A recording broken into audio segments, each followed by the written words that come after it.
بالکل جائز ہے. قرآن تو کیا کہتا ہے؟ یذکرون اللہ قیاما وقعودا وعلی جنوبہم. ہمارے نیک بندے ہر وقت اللہ کا ذکر کرتے ہیں، کھڑے ہوئے بھی، بیٹھے ہوئے بھی، لیٹے ہوئے بھی. تو سب طرح سے ذکر کرنا جائز ہے. تو آپ جیسے چاہیں ذکر کریں. البتہ بہتر یہ ہے کہ کچھ ٹائم توجہ کے ساتھ بھی ذکر کرنا چاہیے. جیسے صبح صبح آپ کو بچوں کو تیار کرنا ہے، ناشتہ بنانا ہے، تو ٹھیک ہے اس دوران کر لیں. لیکن جب بچے اسکول چلے گئے، آپ فارغ ہو گئی ہیں، تو آپ تمیز سے مصلی پہ بیٹھیں اور کچھ اللہ اللہ کر لیں توجہ کے ساتھ، ترجمہ مفہوم سوچ کے. اس کا دل پہ بہت اچھا اثر پڑتا ہے، اس میں بہت زیادہ ثواب ہے. تو یہ نہیں ہو سکتا تو ٹھیک ہے، چلتے پھرتے بھی ٹھیک ہے. باقی کون سے ذکر کرنے چاہیے؟ تو حدیث میں بہت سارے اذکار ہیں. عام طور پہ میں 2 اذکار بتاتا ہوں جن کی حدیث میں بہت تائید ہے. ایک تو ہے تیسرا کلمہ سبحان اللہ والحمد للہ ولا الہ الا اللہ واللہ اکبر. حدیث میں آتا ہے احب ما طلعت علیہ الشمس. زمین پر جو سورج طلوع ہوتا ہے نا، جتنی چیزوں پہ ہوتا ہے، ان تمام چیزوں سے زیادہ اللہ کو یہ کلمات محبوب ہیں. احب الی اللہ، اللہ کو زیادہ محبوب ہے یہ کلمات. تو 100 دفعہ صبح، 100 دفعہ شام، یہ تیسرا کلمہ اس کو کہا جاتا ہے. اس کا ورد کر لینا چاہیے. یا لا الہ الا اللہ وحدہ لا شریک لہ لہ الملک ولہ الحمد وہو علی کل شیء قدیر. حدیث میں آتا ہے جس نے 100 دفعہ یہ کلمات پڑھ لے تو اسے بنی اسماعیل کے غلام آزاد کرنے کا ثواب ملے گا. اور اس سے زیادہ کوئی شخص نیکیاں کما ہی نہیں سکتا اس دن. ہاں وہ کما سکتا ہے جو اس سے بھی زیادہ مرتبہ پڑھ لے ان کلمات کو. یہ بھی بہت زیادہ فضیلت والے کلمات ہیں. تو ان میں سے کوئی بھی آپ منتخب کر لیں جس سے آپ کو مناسبت ہو. اور ایک تسبیح استغفار کی، استغفر اللہ ربی من کل ذنب واتوب الیہ. یہ ترجمہ مفہوم سوچ کے کہ میں اللہ سے پناہ مانگتا ہوں یا پناہ مانگتی ہوں، اور میں اللہ کی طرف رجوع کرتا ہوں یا کرتی ہوں ان تمام گناہوں سے جو میں نے کی. تو یہ بھی. اور ایک تسبیح درود شریف کی پڑھنی چاہیے جو نماز میں ہم پڑھتے ہیں، یا یہ کہ مختصر کر لیں صلی اللہم وبارک وسلم علی عبدک ورسولک محمد وعلی آلہ وصحبہ اجمعین. یہ مختصر درود ہے، یہ 100 دفعہ صبح، 100 دفعہ شام پڑھ لیں. یہ بھی نہیں ہو سکتا تو 10 دفعہ درود اور استغفار پڑھ لیں 10 دفعہ، اور 100 دفعہ صبح شام کی تسبیحات پڑھ لیں. رہا یہ کہ گننا مشکل ہوتا ہے تو آج کل ایک تسبیح آ رہی ہے، وہ بھی میرے جیب میں رکھی ہوتی گاڑی میں، شاید جیب میں پڑی بھی ہو، تو وہ میں تسبیح اکثر اپنے ساتھ رکھتا ہوں. وہ اس میں بہت آسانی سے تسبیح ہو جاتی ہے. گاڑی میں تو ساتھ ہی رکھتا ہوں. تو اس میں کیا ہے کہ وہ جو ہے نا دانے کی طرح بھی ہے اور دھاگا بھی نہیں ہے اس میں لمبا. یہ جو لمبی دانے والی تسبیح اس کو سنبھالنا آج کل مشکل ہوتا ہے. ذرا سا آپ نے غفلت کی تو وہ دانے دائیں بائیں ہو گئے. اور ایک آتی ہے بٹن والی، یعنی سیدھے ہاتھ سے آپ بٹن دبا رہے ہوتے ہیں، وہ اس میں کمفرٹ نہیں ہوتا آدمی، زیادہ انگلی میں زیادہ فٹ نہیں ہوتی. ایک اور تسبیح آئی ہے آج کل، وہ تسبیح ہوتی ہے کہ وہ ہوتی بھی چھوٹی ہے اور اس میں دانے ہوتے ہیں. ایسے کر کے نا اس کو آپ گھماتے رہیں اور نمبر بھی نیچے سیو ہو رہے ہوتے ہیں. تو نبی صلی اللہ علیہ وسلم نے فرمایا اللہ کا ذکر ایسے کرو لوگ دیوانہ سمجھیں. لوگ کیا سمجھیں؟ دیوانہ. اس کا یہ مطلب نہیں ہے کہ کلیجے پھاڑ پھاڑ کے اور وہ موالی جیسے قوال. جب ان قوالوں کو بولو نا کہ یہ کس طرح اللہ کے نام کی توہین کر رہے ہو، کہہ رہے حدیث میں آتا ہے اللہ کا ذکر ایسے کرو لوگ کیا سمجھیں؟ دیوانہ. یہ مطلب نہیں ہے حدیث کا، کیونکہ حدیث کا مطلب سب سے پہلے صحابہ نے سمجھا، مطلب کثرت سے اللہ کا ذکر کرو. آج محفلوں میں بھی اللہ کا ذکر ختم. نبی صلی اللہ علیہ وسلم نے کیا فرمایا؟ وہ محفل جس میں اللہ کو یاد نہ کیا جائے قیامت کے دن خسارے کا ذریعہ بنے گی. اس لیے جب بھی کوئی محفل ہونا کہیں نہ کہیں کسی نہ کسی حوالے سے اللہ کا نام لے لینا چاہیے انسان. ہم نے علماء کو دیکھا ہے، اہل اللہ کو دیکھا ہے، کوئی نعمت سامنے آئی نا، جیسے سخت گرمی میں ہمارے ایک استاد سے ان کے سامنے انگور لا کے رکھے ہم نے، پیاس لگ رہی ہو اور لال سرخ انگور آ جائیں ایک دم، دنیا دار آدمی ایک دم پھوڑ دے گا. ایسے ہی ہے نا؟ کیا خیال ہے بھائی؟ ایک دم کھانا شروع کرے گا. ابے لا یار. اللہ والے کیا کرتے ہیں؟ سب سے پہلے اللہ کا شکر. اور وہ روایتی شکر نہیں ہوتا کہ اللہ کا شکر ہے، دل سے لگ رہا ہوتا ہے کہ یہ اس نعمت پہ اللہ کا شکر ادا کر رہے ہیں. اے اللہ تیرا کتنا بڑا فضل ہے، کیسی کیسی نعمتیں تو نے ہمیں کھانے کو عطا فرمائی. گرمی میں جب ٹھنڈا پانی آیا کرے نا اللہ کو یاد کرے انسان. صرف روایتی نہیں، روایتی کا مطلب بسم اللہ الرحمن الرحیم پڑھ لیا اور آخر میں الحمدللہ کے لیے، یہ بھی ٹھیک ہے سنت ہے، لیکن یہ تو ایک روایت بن چکی ہے نا، اس میں تو استحضار نہیں ہوتا. اس کے علاوہ بھی زبان سے کہے انسان یار اللہ کی کتنی بڑی نعمت ہے، شدید پیاس میں اس نے ہمیں پانی پلایا. اپنے پیارے بچوں کو جب دیکھا کریں نا کیسے پیارے لگتے ہیں، اگر اپنے ہوں. پڑوسیوں کے بچے نہیں اچھے لگتے انسان، وہ ٹینشن ابے لے کے جا یار ان کو.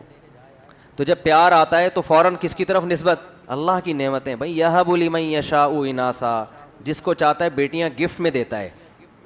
یہ مجھے گفٹ میں ملی ہے پیاری پیاری بچیاں. وَيَهَبُ لِمَن يَشَاءُ الذُّكُورَ, جس کو چاہتا ہے بیٹے گفٹ میں دے دیتا ہے. بڑے ہو کر تو پتہ نہیں اچھے لگیں نہ لگیں, بچے تو اچھے ہی لگتے ہیں نا. تو جب اپنے بچوں کو پیار کیا کرو, کس کا شکر ادا کرو, اے اللہ تیری نعمت ہے, کیسے پیارے لگتے ہیں بھائی. ہمارا تو کلو کلو خون بڑھتا ہے بچوں کو دیکھ کے. صرف ایک فیملی پلاننگ والے ہیں جن کو بچے کو دیکھ کے خون جلتا ہے ان کا, کہ کیوں ہو گئے, کیا خیال ہے یہ کیوں ہو گئے.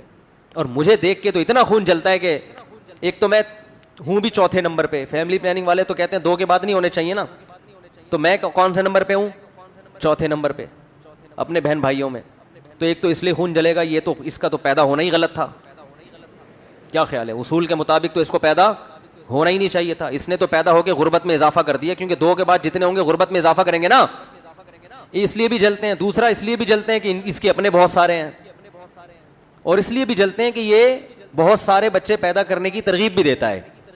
کیا خیال ہے.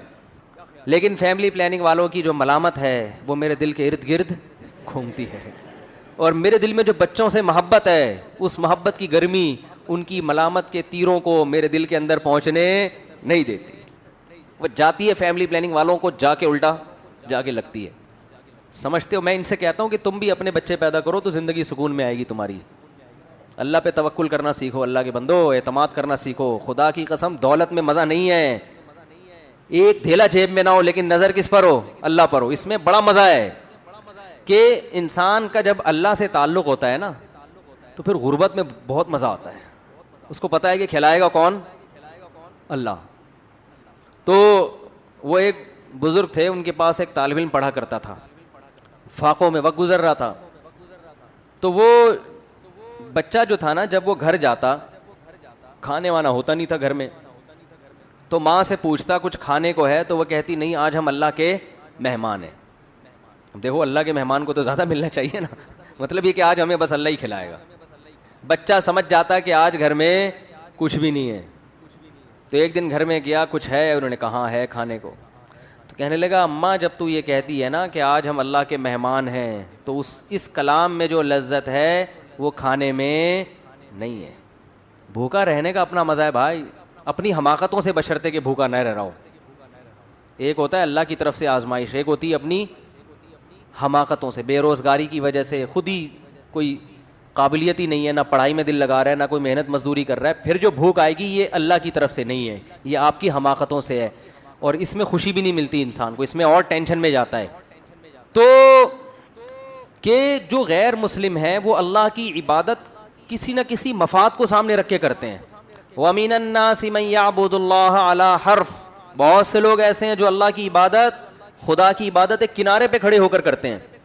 فَإِنْ أَصَابَهُ خَيْرٌ اطْمَأَنَّ بِهِ, اگر فائدہ ہو رہا ہے تو مطمئن, اور اگر آزمائشیں آ رہی ہیں انقلب علی وجہہ, فوراً پلٹ جاتے ہیں. آج مسلمانوں میں بھی ایسے لوگ پیدا ہو گئے ہیں. تو اہل اللہ اللہ کی عبادت کرتے ہیں اللہ کو خوش کرنے کے لیے, ثواب کے لیے, بلکہ ثواب سے بھی آگے ان کا مقام پہنچ چکا ہوتا ہے کہ بھئی ثواب نہ بھی ملے پھر بھی کیا کرنی ہے, یہ تو اللہ ہمارا محبوب ہے نا. تو محبوب کے ذکر میں ان کو لذت محسوس ہوتی ہے, محبوب کی یاد میں ان کو لذت محسوس ہوتی ہے. تو اہل ایمان کی ایک علامت اللہ نے بیان کی ہے نماز قائم کرنا, کیونکہ عبادت کا سب سے بڑا مظہر نماز ہے, اس لیے نماز کو فوکس کیا. لِتَرْضَوْا عَنْهُمْ فَإِن تَرْضَوْا عَنْهُمْ فَإِنَّ اللَّهَ لَا يَرْضَىٰ عَنِ الْقَوْمِ الْفَاسِقِينَ. اے نبی جب آپ غزوہ تبوک سے واپس پہنچیں گے تو یہ جھوٹی قسمیں اٹھائیں گے تاکہ آپ ان سے راضی ہو جائیں, خوش ہو جائیں. اگر آپ خوش ہو بھی گئے اللہ پھر بھی خوش بولو نہیں ہوگا. دیکھو یہاں نبی کو خوش کرنے کا ثواب کیوں نہیں مل رہا, کیونکہ یہاں نبی کو خوش کرنے سے مقصد اللہ کو خوش کرنا نہیں ہے. تو قرآن کہہ رہے ہیں ایسی خوشی کا میں ایسی خوشی پہ خوش نہیں. اور کعب ابن مالک, مرارہ ابن ربی اور ہلال ابن امیہ, ان 3 صحابی نے سچ بول کے نبی کو ناراض کر دیا. منافقین نے جھوٹ بولا نا کہ یہ عذر تھا, یہ عذر تھا, ہم تبوک میں اس لیے نہیں آ سکے, یہ مسائل تھے, یہ مسائل تھے. نبی عالم الغیب نہیں, آپ نے کہا چلو بھائی ایسے ہی ہوگا, آپ خوش ہو گئے, ٹھیک ہے بھائی جاؤ, کوئی سزا نہیں, کچھ بھی نہیں. اللہ نے کہا آپ خوش ہیں, اللہ نہیں خوش ان سے. دوسری طرف منافقین جو مخلص صحابہ تھے 3, کعب ابن مالک, مرارہ ابن ربی, ہلال ابن امیہ, یہ 3 صحابی نے سچ بولا. یا رسول اللہ کوئی عذر نہیں تھا, بس ہم سستی کی وجہ سے پیچھے رہے, کوئی عذر نہیں. جانا چاہیے تھا, ہم پہ فرض تھا, لیکن باغ پک چکے تھے, سب کچھ تیار تھا, پھر بھی نہیں گئے, کوئی عذر نہیں ہے. سچ بولا نا, نبی غضبناک ہو گئے. نبی کیا ہو گئے؟ اس لیے نہیں کہ سچ بولا ہے, اس لیے کہ جب کوئی عذر نہیں تھا تو پیچھے رہنے کا کوئی جواز بنتا نہیں. آپ نے فرمایا قم, جاؤ یہاں سے, حتی یقضی اللہ فیکم, اللہ فیصلہ کرے گا تمہارے بارے میں. 40-50 دن بائیکاٹ ہوا, یہاں تک کہ صحابی کہتے ہیں نبی نے سلام تک کا جواب نہیں دیتے تھے. کیا گزری صحابہ پر, مگر قرآن کہہ رہے ہیں میں کیا تھا ان سے, بولو, راضی تھا, کیونکہ مجھے خوش کرنے کے لیے انہوں نے سچ بولا. تو پھر اللہ نے پیغمبر کو بھی راضی کر لیا بعد میں, اور اتنا خوش ہو گئے پیغمبر, فرمایا اللہ نے تمہاری تو. اچھا اور سنیں, اسلام کے عقیدے بتا رہا ہوں کتنے واضح ہیں کہ ہم اسلام کو فالو کسی مدرسے کے کسی بندے کی وجہ سے نہیں کرتے. اور یہ بھی بتا دوں, اس ایک بندے کی وجہ سے مدرسوں کو بدنام کرنا کہ مدرسے ایسے ہوتے ہیں, یوں ایسے ہوتے ہیں, یہ بھی وہی زیادتی ہے جس کا میں نے ابھی تذکرہ کیا. جب حضرت کعب ابن مالک کی توبہ قبول ہوئی تو ان کو خوشخبری پہنچی, وہ نبی کے پاس آئے. آپ صلی اللہ علیہ وسلم کا چہرہ حدیث میں آتا ہے استنار وجہہ کأن وجہہ قطعۃ قمر, ایسے چمک رہا تھا جیسے 14ویں کا چاند. آپ نے کیا فرمایا, ابشر بخیر یوم مر علیک منذ ولدتک امک, اے کعب اس دن کی خوشخبری قبول کرو کہ جس دن سے تمہاری ماں نے تمہیں جنا ہے, آج تک ایسا خوشی کا دن تمہاری زندگی میں نہیں آیا, اس دن کی مبارکباد ہو تمہیں. حضرت کعب مالک نے کیا کہا, امن کا ام من عند اللہ, یہ خوشخبری آپ کی طرف سے یا اللہ کی طرف سے؟ نہیں آ رہی بات. اس فکر میں لگے ہوئے ہیں کہ اللہ راضی ہے کہ نہیں ہے. دیکھو نبی کے راضی ہونے کا تو یقین ہو گیا نا. یہ نہیں سمجھ میں آئے گا, تو آسان کیس نہیں ہے, بہت مشکل کیس ہے. ارے جب نبی کا چہرہ 14ویں رات کی طرح چمکتا ہوا دیکھ لیا, نبی مبارکباد بھی دے رہے ہیں کہ خوشخبری ہو اور سب معاف, بس اب میں راضی, اب میں خوش, تو کعب ابن مالک کو فکر کیا لگی ہوئی ہے, نہ یا رسول اللہ ذرا کلیئر کریں بات, صاف بتائیں یہ خوشخبری اللہ کی طرف سے ہے یا یعنی اللہ بھی راضی ہوا ہے کہ نہیں ہوا؟ فرمایا لا بل من عند اللہ, نہ میری طرف سے نہیں, کس کی طرف سے؟ اللہ. میں بھی اس لیے خوش ہوں کہ اللہ خوش ہے, اللہ نے معاف کر دیا ہے, اس لیے میں بھی خوش ہوں. پھر کعب ابن مالک خوش ہوئے ہیں. تو بھائی اسلام میں اصل کون ہے؟ اللہ. تبھی علماء کہتے ہیں کسی سے تنہائیوں میں گناہ ہوا ہو بالفرض, اللہ نہ کرے, اور اس نے توبہ کر لی, پھر لوگوں کو پتہ چل گیا, لوگ تانے دے رہے ہیں بے تو ویسا تھا, ان تانوں کی پرواہ بولو مت, بولے نہ تمہارا جرم کیا اور نہ ہمیں تم سے معافی مانگنے کی ضرورت, جس سے کیا ہے وہ جانتا ہے. لوگوں کو لفٹ کرایا کرو زیادہ, کیونکہ لوگ اس چیز کو مسلط کر لیتے ہیں. ہمارے حضرت کے پاس ایک بندے کا فون آیا لندن سے, کہتا ہے یار میں نے گناہ کیا تھا, پکڑا گیا, کہہ رہے اب میں نے توبہ کر لی, رو کے گڑ گڑا کے اتنی معافیاں مانگی کہ اللہ نے بھی دل میں سکون ڈال دیا کہ میں نے تجھے معاف کر دیا, کہ لیکن پبلک معاف کرنے کے لیے تیار نہیں. پبلک جب بھی گزر کرے ہے نا وہی, تو پبلک کا دل تو چھوٹا ہوتا ہے نا, پبلک کا دل کیا ہوتا ہے, تو ایسی صورت میں پبلک کو زیادہ لفٹ نہیں کرائے. بولے جاؤ تمہاری ایسی کی تیسی, ہم جانے اللہ جانے تو کون ہوتا ہے بھائی میرے کو. اور قرآن کے الفاظ دیکھو یار, وَمَن يَعْمَلْ سُوءًا أَوْ يَظْلِمْ نَفْسَهُ ثُمَّ يَسْتَغْفِرِ اللَّهَ يَجِدِ اللَّهَ غَفُورًا رَحِيمًا. ایسے وجد والی آیتیں ہیں. فرمایا جو بھی گناہ کرے گا, اپنی جان پہ ظلم کرے گا, ظلم ہو گیا, گناہ ہو گیا, شیطان نے بہکا دیا اس کو, غلط ہو گیا اس سے. حقوق العباد سے اس کا تعلق نہیں ہے, کیونکہ حقوق العباد میں پھر اس بندے سے بھی معافی مانگنا ضروری. کچھ جرائم ایسے ہیں جو اللہ اور بندے کے آپس کے معاملات. فرمایا پھر اس کو خیال ہوا کہ بھائی خدا تو انتقام لے گا, اور ویسے بھی غیرت کے خلاف ہے جس نے اتنے احسانات کیے اس کو ناراض کرنا. قرآن کہہ رہا ہے ثم یستغفر اللہ, پھر وہ اللہ سے کیا کرتا ہے, معافی. کیا عجیب الفاظ ہیں. اللہ نے یہ نہیں فرمایا غفرہ اللہ, اللہ اسے معاف کر دے گا, نہ, یہ انداز نہیں ہے, یہ اللہ اس سے انتقام نہیں لے گا. فرمایا یجید اللہ غفور الرحیم, وہ اللہ کو پائے گا, وہ دیکھے گا کہ اللہ غفور بھی ہے اور رحیم, وہ دیکھے گا اپنی آنکھوں سے. یہ ایسے ہے جیسے ہم کسی کو دعوت دیں کہ آپ ہماری دعوت پہ آؤ, آپ پوچھتے ہیں کیا کیا ملے گا. ایک طریقہ ہوتا ہے آپ بتائیں بھائی بریانی کا انتظام بھی ہے, کباب بھی ہیں, اور اللہ بھلا کرے چکن کا بھی انتظام ہے, اور کڑھائی بھی ہے, 2-4 چیزیں اور بتا دی آپ نے. تو ذہن میں رکھ کر آئے گا ٹھیک ہے بھائی یہ چیزیں ہیں. ایک اسٹائل یہ ہوتا ہے وہ کہ بھائی کیا ملے گا, تو آپ اس کو بتائیں جب تم آؤ گے نا تو میری دعوت میں پہنچنے کے بعد تمہیں محسوس ہوگا کہ وسیم بھائی چھوٹے موٹے سیٹھ, وسیم بھائی نے دعوت, یہ جی تم پالو گے, یہ چیز محسوس کرو گے کہ وسیم بھائی طبیعت کے تنگ, ایسا دسترخوان ہوگا, چھوڑو بریانی کباب, وہ غریبوں والی باتیں ہیں, کیا بریانی, مسالے والی بریانی, اور مفتی صاحب کے بیان سنتے رہتے الٹے الٹے, مسالے والی بریانی, چپلی کباب, کوئٹہ کی چائے, ابے بھائی چھوڑو یہ باتیں, یہ تو کہیں کھانچے وانچے میں پڑی ہوئی ہوگی, ٹھیک ہے نا. یجد تم پاؤ گے, مجھے محسوس کرو گے کہ یہ چھوٹا موٹا سیٹ نہیں ہے, دسترخوان دیکھ کے اندازہ ہو جائے گا بھائی کوئی بہت بڑا آدمی ہے. قرآن کیا کہتا ہے, جو گناہ کرے گا اور توبہ کرے گا یجد اللہ غفور الرحیم. اللہ یہ نہیں فرما رہے کہ اس کو معاف کروں گا, اللہ فرماتے ہیں جیسے کوئی بندہ دعوت پر آئے تو آپ کہو بھائی تم پاؤ گے کہ میں چھوٹا موٹا سیٹ نہیں ہوں. ہاں میں اس پہ واقعہ سنا رہا تھا کہ حضرت مولانا طارق مل صاحب ایک دفعہ کویت کے شہزادوں نے ان کی دعوت کی, تو اب وہ کیا تصور دماغ میں لے کے گئے ہوں گے.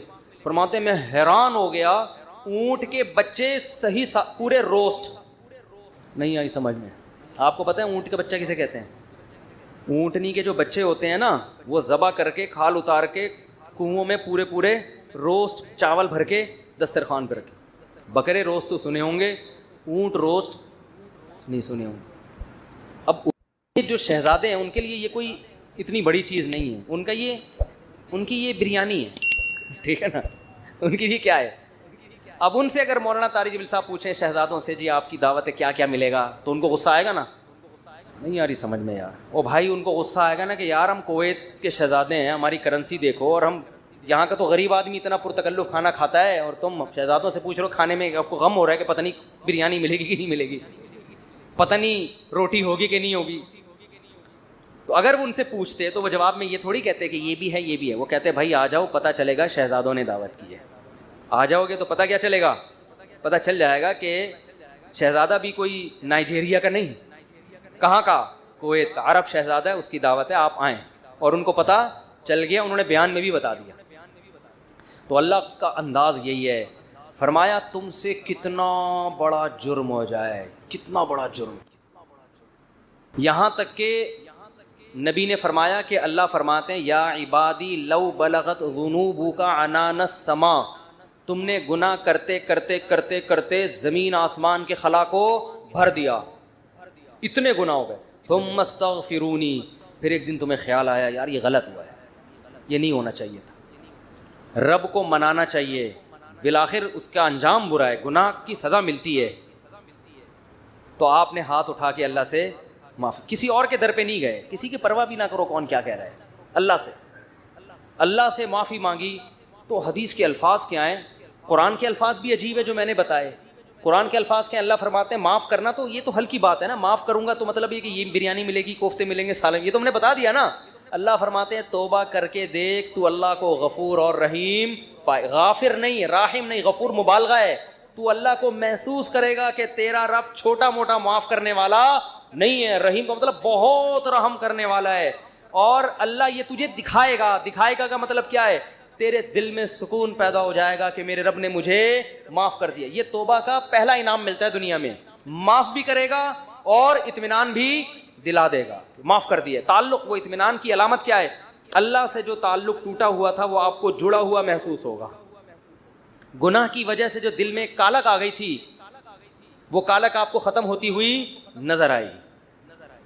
یہاں تک علماء کہتے ہیں کہ بعض لوگ گناہ کر کے ایسی توبہ کرتے ہیں کہ گناہ سے پہلے جو اللہ کا ان سے تعلق تھا نا, گناہ کے بعد جب توبہ کی تو اس سے زیادہ اچھا تعلق پیدا ہو جاتا ہے ان کا, پہلے سے بھی زیادہ اچھا اللہ کی محبت پیدا ہو جاتی ہے. یہ تو قرآن میں, حدیث میں کیا آتا ہے کہ اگر زمین اور آسمان کے خلا کو تم نے گناہ کر کر کے پر کر دیا, ثم استغفرونی, پھر مجھ سے مغفرت طلب کرو, لغفرت, معاف کروں گا. اتنا کافی تھا نا یہ جملہ, یار نہیں آ رہی سمجھ میں. دیکھو اللہ یہ کہہ دیتے کہ زمین اور آسمان کے خلا کو پر کر دیا, مجھے ناراض کیا ہے نا, پبلک کے پاس جانے کی ضرورت نہیں. عیسائیوں میں پادریوں کے پاس جا کے معاف کرواتے ہیں, اتنے پیسے لے لو معاف کر دو. اللہ کہتے ہیں پادری کا کیا بگاڑا ہے تم نے, ناراض مجھے کیا ہے, نماز چھوڑی ہے مجھے ناراض کیا, زنا کیا مجھے ناراض کیا, انٹرنیٹ پر فحش فلمیں دیکھی مجھے ناراض کیا, یہ جو ہو رہے ہیں گناہ آج کل, کچھ بھی کیا مجھے ناراض کیا نا, آؤ میرے سامنے گڑ گڑاؤ. تو اللہ کیا کہتے ہیں, زمین اور آسمان کے خلا کو پر کر دیا, پھر مجھ سے معافی مانگو گے معاف کروں گا. کافی ہے نا, بس کر دیا معاف. آگے اللہ ایک اور جملہ بناتے ہیں, لا ابالی, کسی کی پرواہ. بولو اردو میں لفظ سماتے ہیں بڑا لا ابالی قسم کا آدمی ہے, سنا یہ لفظ, تھوڑا سا اللہ کے سامنے گڑ گڑانے کا ذوق پیدا ہو جائے. لیکن ہمارے ہاں جیسے ایسے لوگ آپ کو ملیں گے جو سال میں ایک دفعہ نہاتے ہیں عید کے دن, وہ بھی کوئی مشورہ دیتا ہے ان کو. تو ایسے لوگ بھی ہول سیل کے حساب سے موجود ہیں جو سال میں ایک دفعہ دعا کرتے ہیں, اور وہ اس لیے دعا میں آتے ہیں کہ چلو کبھی زندگی میں توفیق نہیں ملی تو آج ختم قرآن ہے, دعا میں شریک ہو جاؤ. غنیمت ہے, نہ ہونے سے یہ بھی بہتر ہے. لیکن حقیقت یہ ہے کہ جس کو تنہائیوں میں اللہ کے سامنے مانگنے کی عادت کا چسکا لگ گیا اس کی زندگی بن جاتی. ہر ایک کا اپنا طرزیہ ہوتا ہے نا, بزرگوں کے ارشادات بھی ہوتے ہیں, فلاں بزرگ نے یہ فرمایا, فلاں نے یہ فرمایا, فلاں نے یہ ہوتا ہے نا, ان کے اپنے ذوق ہوتے ہیں. میں بزرگ تو نہیں ہوں لیکن آج کل فرما بہت کچھ رہا ہوں. تو اگر آپ کہہ سکتے ہیں جی میں نے یہ فرمایا, فرمانے پر گورنمنٹ کی طرف سے کوئی پابندی نہیں ہے, اور تجربے انسان شیئر کر سکتا ہے, اس پہ بھی کوئی پابندی نہیں ہے. یہ میں اس لیے کہہ رہا ہوں کہ یہ نہ سمجھے کہ مفتی صاحب بہت بڑے آج کل بزرگ بنے ہوئے ہیں اور آج کل فرمانا بھی شروع کر دیا انہوں نے. فرمودات ہوتے ہیں نا بزرگوں کے. ایک بات خوب اچھی طرح سمجھ لیں کہ دعا سے زیادہ مشکل عبادت میرے علم میں کوئی نہیں ہے. دنیا کا سب سے مشکل کام کیا ہے؟ دعا مانگ. اور دعا سے بڑی عبادت بھی کوئی, بولو نا بھائی, نہیں ہے. مشکل بھی اور سب سے بڑی. بڑی کا مطلب کیا ہے؟ اللہ کا قرب, اللہ سے تعلق, اللہ سے محبت, اللہ اور بندے کا لنک جتنا دعا کے ذریعے بنتا ہے, میرا اپنا تجربہ یہ ہے کہ اتنا کسی اور عبادت سے نہیں, حتیٰ کہ روزے, زکوٰۃ, نماز سے بھی نہیں بنتا. میرا تجربہ ہے, غلط بھی ہو سکتا ہے. ابھی میں نے ارشاد فرمانا بولا تھا نا, ارشاد فرمایا, فرمایا پر تو آپ تھکے ہوئے بھی ہیں, تھوڑا سا چٹکلے بھی سنا دیتا ہوں. فرمایا پہ بہت دفعہ ایک لطیفہ سنا چکا ہوں, نئے نئے لوگ آ جاتے ہیں. ہمارے ایک دوست تبلیغی جماعت میں گئے, کوئی دیہاتی بھی ان کے ساتھ تھے. جب انہوں نے بیان شروع کیا کسی گاؤں میں, تو بیان میں کہنے لگے, فرمایا جو آدمی نماز نہیں پڑھتا وہ ایسے ہے جیسے زنا کرنے والا. فرمایا جو آدمی نماز نہیں پڑھتا وہ ایسے جیسے قتل کرنے والا. فرمایا ایسے فرمایا کیا کہہ کے حدیثیں آ رہی ہیں. یہ صاحب کہتے ہیں میں نے سوچا کہ یار یہ حدیثیں آج میں پہلی مرتبہ سن رہا ہوں. فرمایا ہم نے تو کبھی نہیں سنا کہ نبی نے ایسے فرمایا. کہہ رہے میں نے بیان کے بعد اس کو پکڑ لیا کہ یار آج تو نے اتنا کچھ کہا کہ فرمایا. ہم جب کہتے ہیں فرمایا تو مراد نبی نے فرمایا نا. تو یار یہ جو اتنی ساری حدیثیں تو سنا رہا ہے کہ جو نماز نہیں پڑھتا ایسے جیسے قتل کیا, جو نماز نہیں پڑھتا ایسے جیسے زنا کیا, تو کس نے یہ فرمایا؟ کہہ رہے ہم نے فرمایا. کیا کہہ رہے؟ ہم نے فرمایا. ہم نے کہا بھائی یہ تیرے فرمودات کے لیے لوگ یہاں نہیں بیٹھے, کچھ بھی فرما دیتے. لیکن جیسے اس نے کچھ بھی فرما دیا, گورنمنٹ کی طرف سے فرمانے پر پابندی نہیں ہے, لیکن اس نے تو ویسے ہی فرما دیا نا. لیکن میں جو کچھ فرما رہا ہوں اس کے پیچھے ایک تجربہ ہے, ایک لاجک ہے, ایک دلیل ہے, ایسے ہی ہوائی بات نہیں ہے. سب سے زیادہ انسان کو اللہ کے قریب کرنے والی عبادت دعا. سب سے مشکل عبادت بھی کون سی ہے؟ بولو, دعا. آپ کہیں گے یار یہ کہاں سے مشکل ہو, روزہ کتنا مشکل ہے, صبح سحری میں اٹھو, سارا دن جو ہے وہ نہ کھاؤ نہ پیو. بہت سے لوگ کہتے ہیں روزے میں اللہ صرف ایک گھونٹ چائے کی اجازت دے دیتا نا. صبح جب سحری کے بعد فجر پڑھ کے 1 گھنٹہ سو کے جب اٹھتے ہیں تو ایسا لگتا ہے جیسے قبر سے کسی مردے کو اکھاڑا جا رہا ہے.